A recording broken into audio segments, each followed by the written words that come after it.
kertas, baca 5 kali, tutup, yang penting sudah dipahami, langsung angkat tangan. Spesial lagi. Ketua DKM yang mengantarkan ini loh. Luar biasa ini kan ini. Jauh-jauh dari Turki. Kayaknya beda negara lagi. Ada Turki, ada Belanda.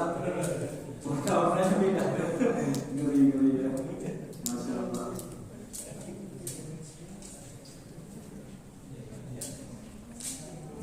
Ada yang sudah? Belum? Silakan ditulis di kertas.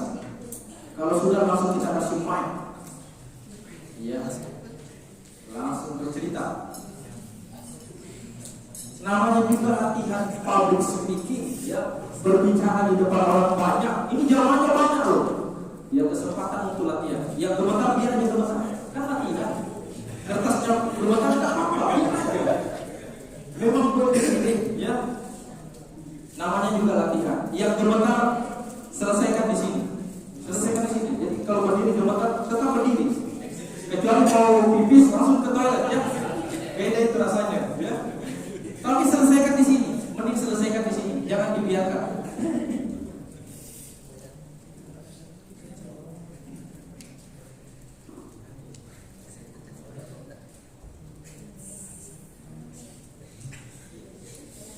Ya, silakan. Ada yang sudah mau mencoba? Usahakan tadi ya, jangan cuma verbal, tapi intonasi suara. Kalau memang harus berbisik, silakan berbisik. Jadi dimainkan intonasi suaranya, jangan datar, kadang tinggi, kadang rendah, bahkan kadang harus berbisik. Tangannya dimainkan, ekspresi wajahnya, ya. Kemudian mata itu usahakan kita tatap semua nih, orang-orang di depan kita. Satu persatu kita tatap ya, ini kalau bisa ya. Tapi jangan lihat matanya, jangan lihat matanya, sininya, alisnya. Jadi lihat alisnya, lihat kepalanya saja di sini, kepalanya lihat. Lihat begini. Kalaupun tidak mampu, usahakan mengarah ke sini dia saja. Sini, ke sini. Yang penting merasa dilihat. Tapi lebih enak itu kalau kita lihat alisnya. Kenapa alisnya?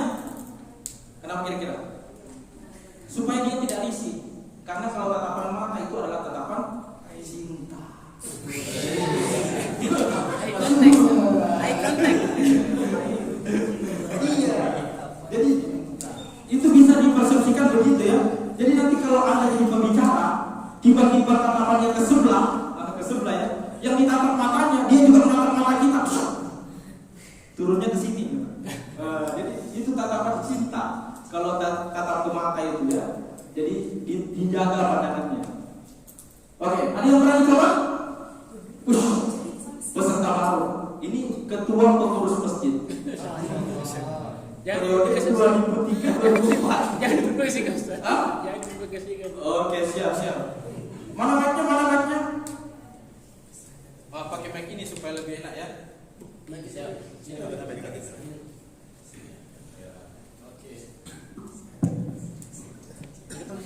Oke. Sini. Ya. Perkenalkan nama dulu. Kemudian saya mau bercerita pakai ekspresi intonasi suara. Assalamualaikum warahmatullahi wabarakatuh. Perkenalkan, nama saya Bustani. Saya masih dipanggil Bus. Bus malam. Saya tinggalnya di Tunas Santa. Pagi ini saya ingin bercerita tentang seekor semut. Ada nggak yang pernah dengar ceritanya tentang seekor semut? Belum. Oh, pernah ya. Kalau begitu saya akan mulai. Seekor semut dia bercerita kepada temannya bahwa saya telah melakukan safar dari Makassar ke Jakarta selama 3 hari 3 malam. Ini gratis loh. Saya naik pesawat Garuda. Bayangin aja, Garuda sekarang dari Makassar ke Jakarta itu kurang lebih 3 juta. Jadi kalau DP itu sekitar 6 jutaan. Lalu teman si semut ini kurang percaya. Mana mungkin seekor semut bisa melakukan safar dari Makassar ke Jakarta selama 3 hari itu gratis. Kira-kira apa yang dilakukan bersembunyi sehingga bisa melakukan perjalanan seperti itu. Dan dia menjawab kepada temannya bahwa bos saya itu yang saya tempati rumahnya itu, dia melakukan perjalanan dinas ke Jakarta selama 3 hari.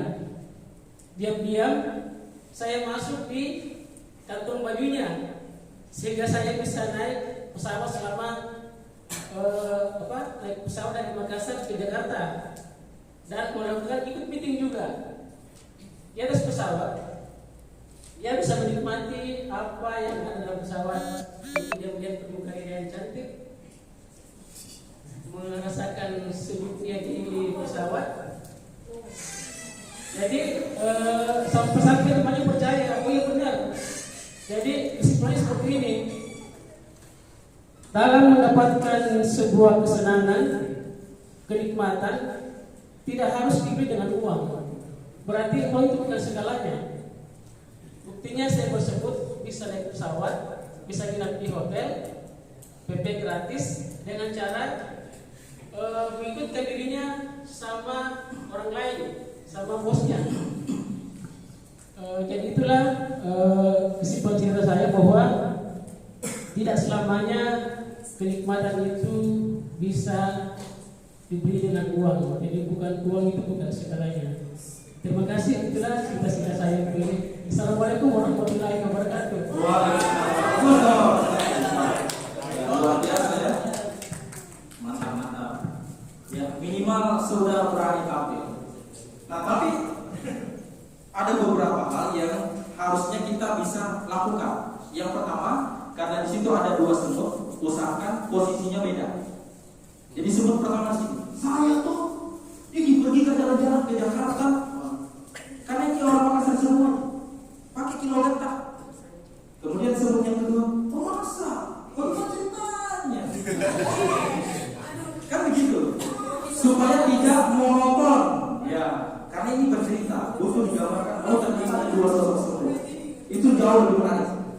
Tapi sudah berani tampil, keren, mantap. Ada lagi yang berani mencoba? Siapa? Namanya juga belajar ya, jadi harus coba. Namanya belajar. Kalau masih dumba-dumba biarkan sampai begini bagi tangan tulis tidak apa-apa. Namanya juga cerita ya. Silakan. Ada yang mau coba ceritanya? Siapa? Yang sudah siap ya, Jangan tidak siap. Yang sudah baca 5 kali kemudian mau menceritakan ceritanya. Jadi pesannya tidak semua harus dengan digambarkan. Itu bedanya Indonesia dengan Korea tuh. Kalau Indonesia begini, kalau Korea begini, lainnya cinta ya. Oke, mantap ya. Ayo, yang lain. Anak muda. Ayo anak muda, masa kalah sama orang tua. Anak muda. Ayo anak muda, mana? Adik kelas berapa? Yang sama di belakang. Oh kelas 1. Oh saya kira masih SD tadi.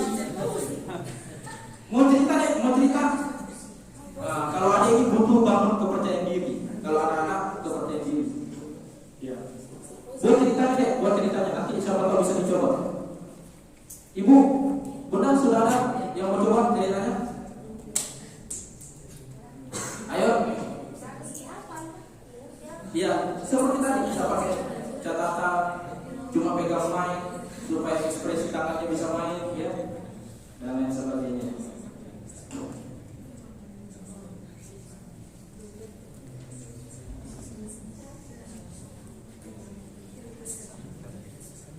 Ya minimal kaki tak jalan nih ketika di atas podium atau di atas panggung ya.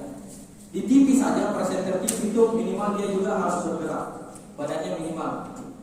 Kalau bisa kakinya silakan kakinya, tapi kalau tidak bisa minimal posisinya. Makanya kan ada 3 kamera, begini. Nah itu untuk supaya orang juga bergerak matanya. Ada yang mau coba? Ayo, masih banyak waktu. Ya silakan.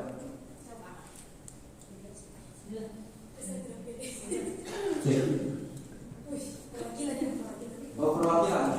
Berarti cuma satu.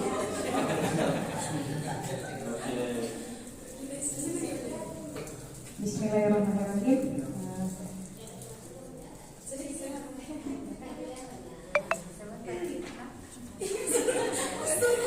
Ya. Oke, saya akan mencoba menceritakan. Nama dulu nama. Perkenalkan, nama saya Suri. Saya akan mencoba menceritakan sebuah kisah seorang pemuda. Nah, storytellingnya tidak bahasa Dari kita nih. Oke. Di sebuah kota yang sangat damai, ada seorang pemuda yang bernama Amir. Nah, Amir ini memiliki cita-cita menjadi penulis terkenal. Nah, tetapi satu kampungnya itu meragukan kemampuannya Amir. Dia bilang, apa itu kau Amir? Bisa-bisamu emang jadi penulis baru tidak tahu jadi penulis. Nah, Amir menjawab,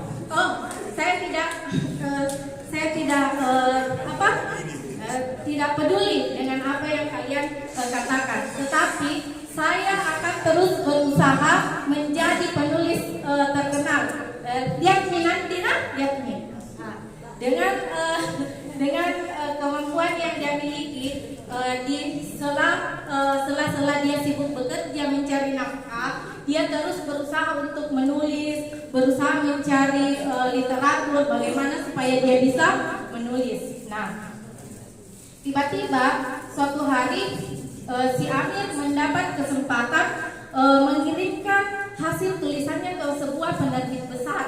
Nah, di situ sempat muncul keraguan dalam hatinya, kira-kira tulisanku ini diterima tidak ya sama penerbit. Nah, setelah 2 pekan berlalu, tiba-tiba muncullah di situ kesempatan besar dari sebuah perusahaan yang menelpon si Amir dan mengatakan, silahkan ke kantor, kita akan membicarakan kelanjutan dari tulisan Anda. Nah, kemudian Amir bergegas, cepat-cepat Amir pergi siap-siap untuk ke kantor penerbit tersebut. Sampai di situ Amir dan penerbit melakukan kesepakatan untuk bekerja sama, sehingga kesimpulan atau hikmah dari cerita itu adalah kita tidak boleh patah semangat dengan kata-kata orang, tetapi kata-kata orang yang sering menjatuhkan kita bisa menjadi penyemangat untuk kita berdiri dan menggapai cita-cita. Oke. Mantap. Ya. Ada namanya Amin di sini? Aman ya? Enggak ada nih ya. Jadi mantap ya. Jadi gesturnya dapat ada ya. Kemudian intonasinya ada. Nah, yang selalu terulang adalah ada namanya verbal graffiti. Nah, ini harus menjadi catatan. Jadi ketika ada verbal graffiti, usahakan ditahan itu supaya tidak keluar. Apa contohnya? Apa namanya? Mengerti? Nah, itu verbal graffiti. Jadi kalau mau keluar, tahan. Karena itu biasanya keluar ketika orang sedang berpikir, lagi berpikir sih, daripada bosan mending disebut. Tapi dalam dunia public speaking itu namanya verbal graffiti. Usahakan ditahan. Kalau perlu keluar itu cubit saja supaya nanti kalau ini terlatih untuk tidak diucapkan. Karena jangan sampai bagi kita itu tidak mengganggu, tapi bagi kami yang mendengarkan bisa jadi nanti bukan mendengarkan cerita, menghitung jumlah E-nya. E-nya 1, E-nya 2, nggak bagus ini. Ya, bisa ya? Itu memang spontan. Tapi kalau tidak dilatih untuk dihilangkan, tidak dilatih. Saya juga biasa keluar begitu. Tapi kalau sejak keluar cubit gimana? Kalau keluar sakit supaya tidak keluar. Ya macam-macam kata-katanya orang bisa mengerti. Macam-macam lah. Nanti bisa kita nilai. Oh, ini namanya yang disebut konsep verbal graffiti. Oke, mantap ya. Bertekad. Apa kata orang jadikan motivasi. Wah, keren. Ada lagi yang mau cerita? Kalau tidak ada, kita dapat cerita di GPT, cerita kamu. Cerita sendiri waktu kecil, sampai sekarang. Nah, kalau pasti tidak dilupa itu. Nah, ada yang lain? Oke, silakan. Oke.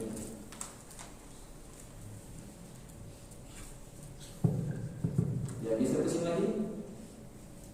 Bismillahirrahmanirrahim. Assalamualaikum warahmatullahi wabarakatuh.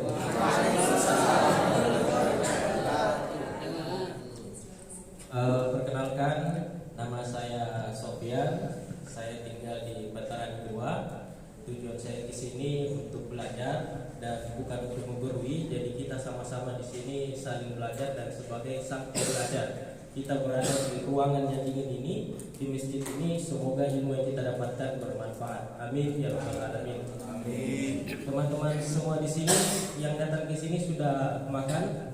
Ada yang sudah sarapan? Sama, saya juga belum sarapan. Jadi teman-teman sekalian, di Timur Tengah ada seorang pengembala kambing. Seorang pengembala kambing ini bernama Al-Kisai. Dari dia bocah sampai dia berumur 40 tahun, itu kerjanya pengembala kambing. Jadi itu saja kerjanya pengembala kambing. Dari dia kecil dia penggarap kambingnya orang. Tapi kalau sudah dewasa naik level, dia ada kambing sendiri. Jadi itu saja kerjanya, pengembala kambing. Kemudian ada seorang ibu membawa anaknya untuk pergi halaqah untuk belajar Al-Quran. Tiba-tiba anak itu melewati jalan bersama anaknya, ibu itu membawa anaknya. Lalu anaknya ini malas sekali untuk belajar, malas sekali untuk belajar Al-Quran. Tiba-tiba ibunya memarahi anaknya. Lalu di samping kanannya ada Al-Kisai yang lagi mengembala kambing. Lalu ibu itu mengatakan, "Wahai anakku, kalau engkau tidak belajar Al-Quran, engkau nanti dewasa seperti orang sana. Dia tidak belajar dan dia jadi pengembala kambing. Kau nanti jadi pengembala kambing kalau kau tidak belajar." Jadi pada saat itu Imam Al-Kisai mendengar perkataan itu, dia seperti tersambar petir. Saya ini salah apa? Kenapa saya jadi contoh orang bodoh? Saya cuma pengembala kambing halal, terus kenapa saya jadi orang bodoh? Jadi contoh permisalan orang bodoh. Nah, kemudian pergilah. Tapi momen itu membuat Imam Al-Kisai tidak bisa lupakan hal itu. Dia selalu mengatakan, kenapa saya menjadi contoh orang bodoh? Kemudian dia jual semua kambingnya, lalu dia pergi belajar. Pas dia belajar, dia mau belajar ilmu bahasa, dia belajar tentang qiraah Al-Quran, dia belajar tentang ilmu nahwu. Dan sekarang teman-teman, dialah pencetus qiraah Al-Quran. Jadi teman-teman, metode qiraah itu yang menciptakan adalah Imam Al-Kisai, dan namanya harum menjadi orang yang bisa membuka ilmu pengetahuan qiraah Al-Quran. Kalau kita tahu Imam Mazhab yang tentang Imam Fikih, ada Imam Syafi'i, Hambali dan seterusnya. Kalau belajar qiraah pasti mengenal namanya Imam Al-Kisai di Kufah. Jadi apa bisa kita ambil dari kesimpulan ini teman-teman? Di umur 40 tahun dia baru belajar, dia menjadi orang terkenal. Tidak ada kata terlambat untuk kita belajar. Ini yang bisa saya sampaikan. Demikian. Assalamualaikum warahmatullahi wabarakatuh. Mantap. Luar biasa. Jadi beliau ini alumni workshop public speaking angkatan 9. Ya, sudah pernah ikut ya. Cuma mengajak temannya untuk datang belajar di sini ya. Terima kasih. Jadi seperti itu, kalau marah, ya marah lagi, pakai ekspresi marah. Nah, kemarin sudah penjangkaran. Ada yang sudah latihan penjangkaran minggu lalu? Belum. Ya. Nah, minggu depan kita ketemu di lapangan ya. Di lapangan, kita selesaikan di lapangan. Tidak selesai di masjid ini. Ya, saya serius. Minggu depan kita ketemu di lapangan, ya. Di lapangan Pakui. Ya. Jadi kita coba praktekkan apa yang sudah kita belajar. Kalau memang belum belajar, kita belajar di lapangan. Ya, ekspresi marah, ekspresi tertawa, ekspresi sedih. Tapi sebelumnya kita latihan fisik dulu. Latihan fisik. Di sini kan ada guru silat. Jadi latihan fisik dulu. Oke, mantap ya? Siap. Jadi belajar. Gara-gara contoh tadi, terus kita bisa jadi contoh ini. Selanjutnya dia jual semua kambingnya, dia pergi belajar. Oke, mantap. Ibu-ibu, ada yang mau coba? Silakan bercerita. Jadi ya, ini akan menjadi pengalaman bersejarah ini. Ya. Ini yang tadi 4 kali salah polanya. Karena dia selalu belajar akhirnya tahu ya. Bismillahirrahmanirrahim. Assalamualaikum warahmatullahi wabarakatuh. Perkenalkan, nama saya Basrul Masa, tinggal di Abdesir. Saya akan mengangkat cerita tentang pemuda yang bertawakal dengan ketetapan Allah.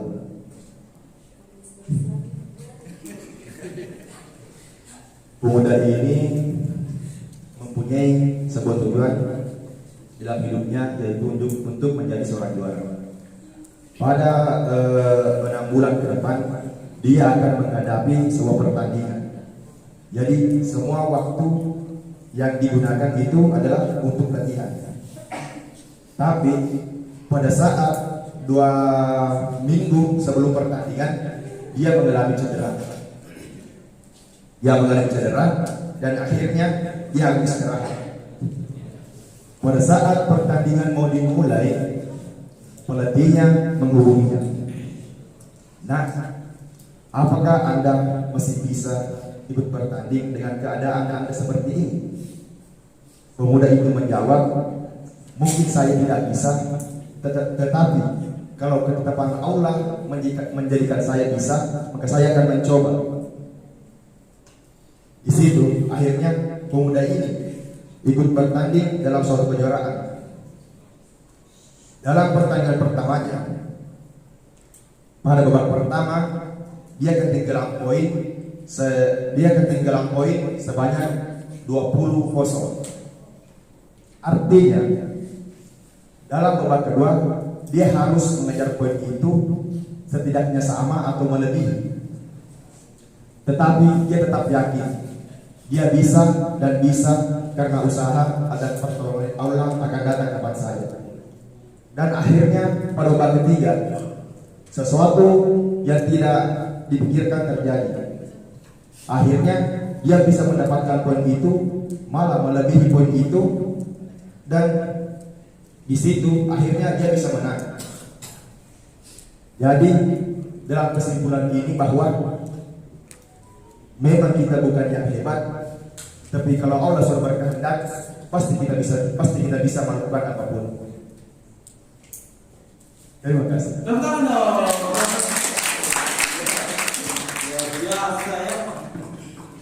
Nah, sekarang ada yang tahu pertandingan apa? Silat. Pertandingan apa? Silat 20 poin itu ngeri ya? Silat dong. Harusnya disampaikan ya. Pertandingan silat supaya audiens nggak berpikir ini pertandingan apa.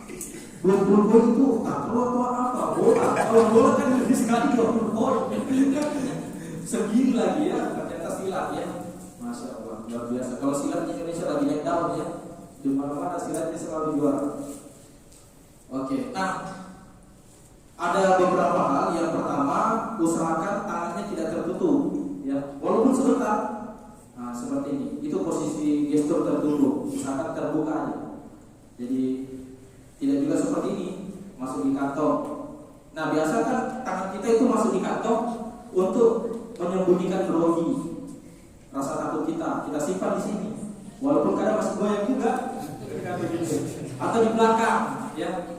Nah, kalau di sini memang tidak grogi, tapi itu menunjukkan minimal rasa tertutup, ya. Maksudnya menutup diri dengan audiens. Orang menggambarkannya seperti itu, makanya usahakan diturunkan saja, jangan.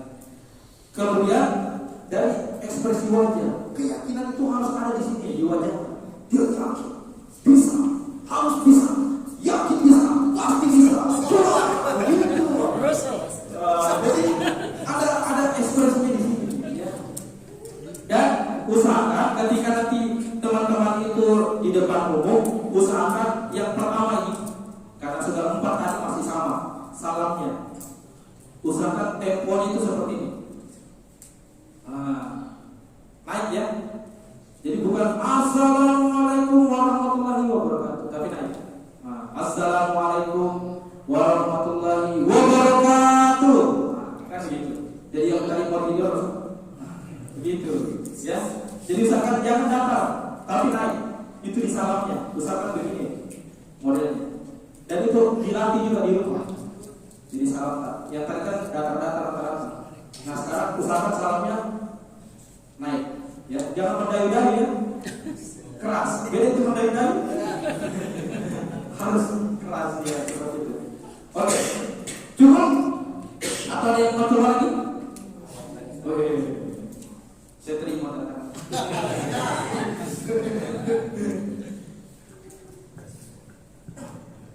Siap, lanjut. Ya, siap. Assalamualaikum warahmatullahi wabarakatuh.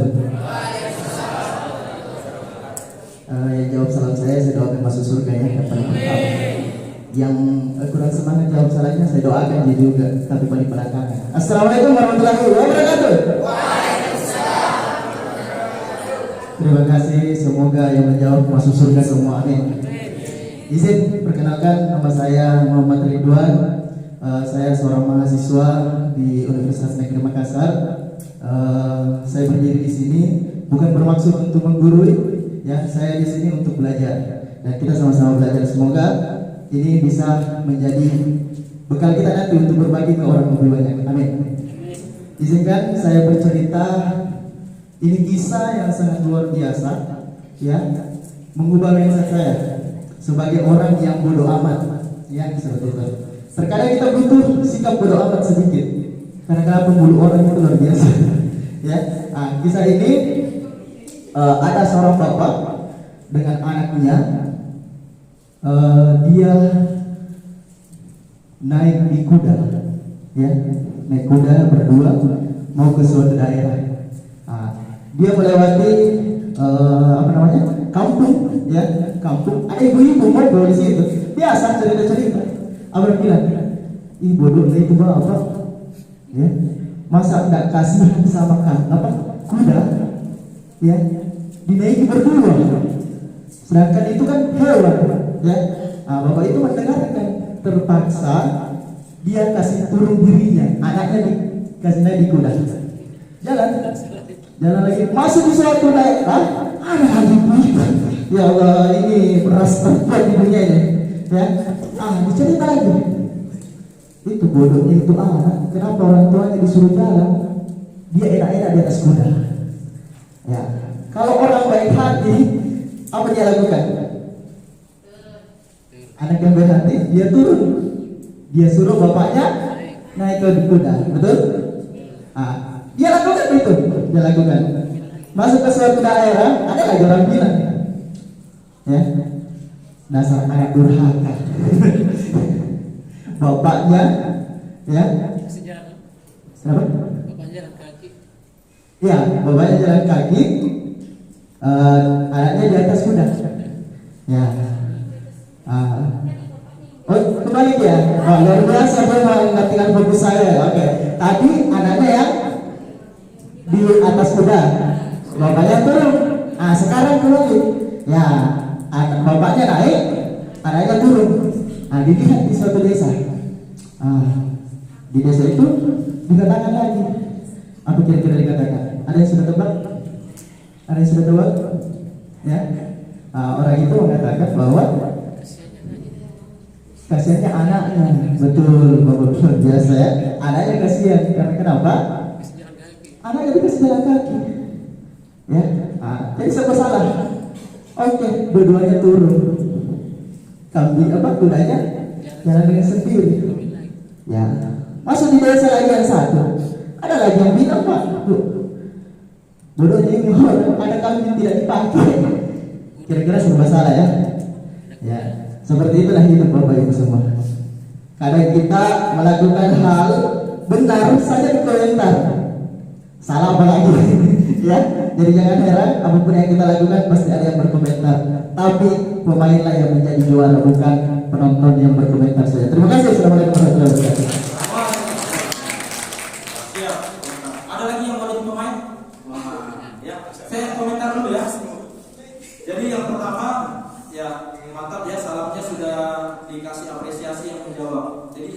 bentuk apresiasi. Dan itu juga nanti kita latihan di lapangan, latihan memberikan apresiasi. Dan beberapa kali Pak Ridwan ini memberikan apresiasi kepada audiens. Betul, bagus. Nah, gitu apresiasi. Dan yang dilakukan Pak Ridwan yang bisa kita contoh adalah senyum. Masya Allah. Oke, lanjut ke Ibu.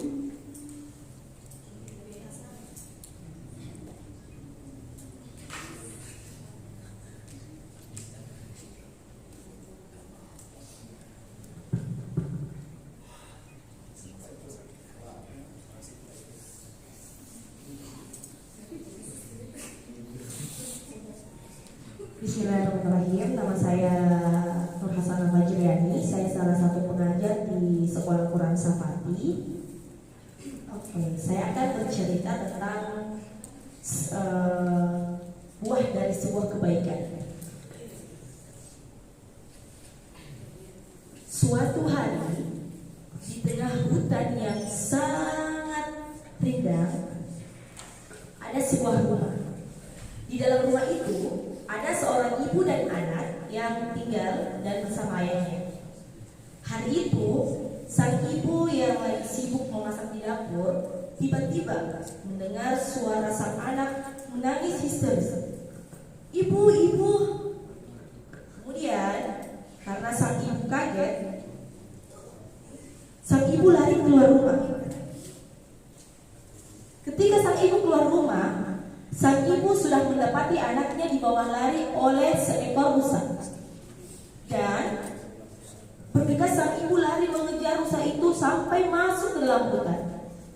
Di dalam hutan, sang ibu sudah mendapati anaknya duduk bermain di area rumputan-hutan tersebut.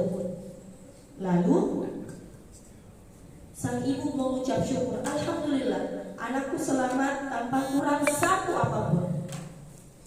Dan singkat cerita, sang ibu dengan perasaan yang bersyukur dan bahagia, sang ibu membawa anaknya untuk kembali ke rumah tinggal ibu dan anak tersebut. Sesampai di depan rumah, sang ibu sangat kaget. Waduh, kenapa rumahku sudah roboh? Rumahku tertimpa oleh pohon yang sangat besar.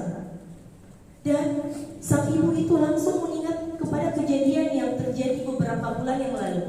Sang ibu pernah menyelamatkan seekor rusa yang dikejar oleh sang pemburu untuk ditangkap dan akan diambil oleh pemburu tersebut. Lalu sang ibu berpikir, mungkinkah ini adalah sebuah kebaikan, sebuah pertolongan dari Allah yang pernah saya lakukan kepada rusa tersebut.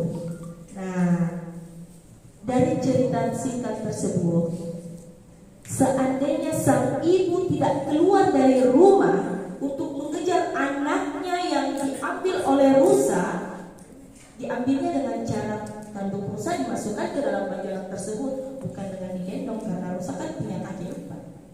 Ya, kemudian seandainya sang ibu tidak berlari keluar rumah, sang ibu berpikir, entah apa yang akan terjadi kepada saya jika saya masih berada di dalam rumah sementara pohon yang sangat besar akan jatuh dan membuat rumah hancur, rumah saja hancur, apalagi sang ibu. Dan tidak hentinya ibu mengucap syukur, Alhamdulillah, Allah menurunkan pertolongan kepada saya dan anak saya melalui seekor rusa. Seekor rusa yang ternyata rusa ini adalah rusa yang pernah sang ibu tolong. Ya, dari cerita singkat ini, berbuat kebaikan kepada semua makhluk kita lakukan dimanapun dan kapan saja. Kebaikan itu akan kembali kepada diri kita. Kalau bukan hari ini, esok. Kalau bukan esok, ya kita tidak tahu. Jadi kita semua sebagai makhluk ciptaan Allah, kita akan mendapatkan kebaikan-kebaikan yang selalu kita lakukan kepada makhluk ciptaan Allah, baik kepada hewan, manusia, dan kepada sesama. Demikian cerita saya. Assalamualaikum warahmatullahi wabarakatuh. Waalaikumsalam. Tentang dong. Ini cerita Visual Studio dapat di mana? Ceritanya dapat di mana? ChatGPT. Ya? Oh di Google, mantap ya. Tadi saya lupa ya, ada yang belum sarapan ya. Kita break 5 menit ya. Break dulu 5 menit, 5 menit ya. Ya, 5 menit kita break dulu. Silakan dinikmati. Sudah menunggu dari tadi.